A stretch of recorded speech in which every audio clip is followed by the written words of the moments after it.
आज जाजपुर जिले में जिला प्रशासन तथा जिला समाज मंगल विभाग आनुकूल्य बेटी बचाओ बेटी पढ़ाओ यह अधीन साइबर सतर्कता संपर्कित एक दिनिकिया कर्मशाला जिलापाल कार्यालय सम्मेलन कक्ष अनुष्ठित हो जाइछि।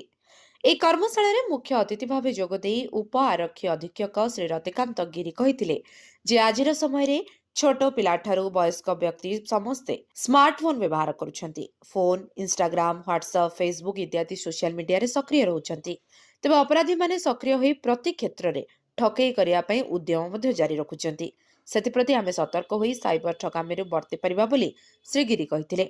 प्रारंभ में जिला समाज मंगल अधिकारी श्रीमती पार्वती साहू बेटी पढ़ाओ बेटी बचाओ अधीन साइबर ठकेई किभली झील मैंने सतर्क और सचेतन रहिबे से संपर्क में सूचना प्रदान करथिले।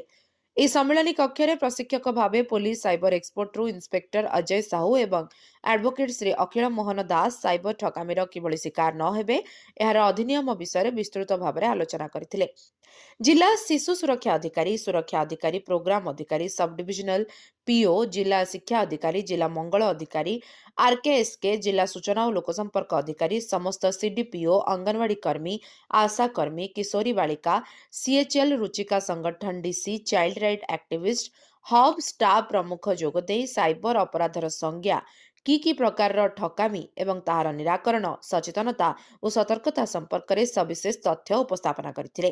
ଏହି କର୍ମଶାଳାରେ 4 ଜଣ କିଶୋରୀ ବାଳିକା ତଥା शुभश्री शुभस्मिता सेनापति, लक्ष्मीप्रिया पृष्टि, मनीषा मनस्विनी जेना, दीप्तिमयी दास को अधिका कार्यक्रम पर उत्साहित करा। सर्वशेष सुरक्षा अधिकारी धन्यवाद अर्पण करथिले।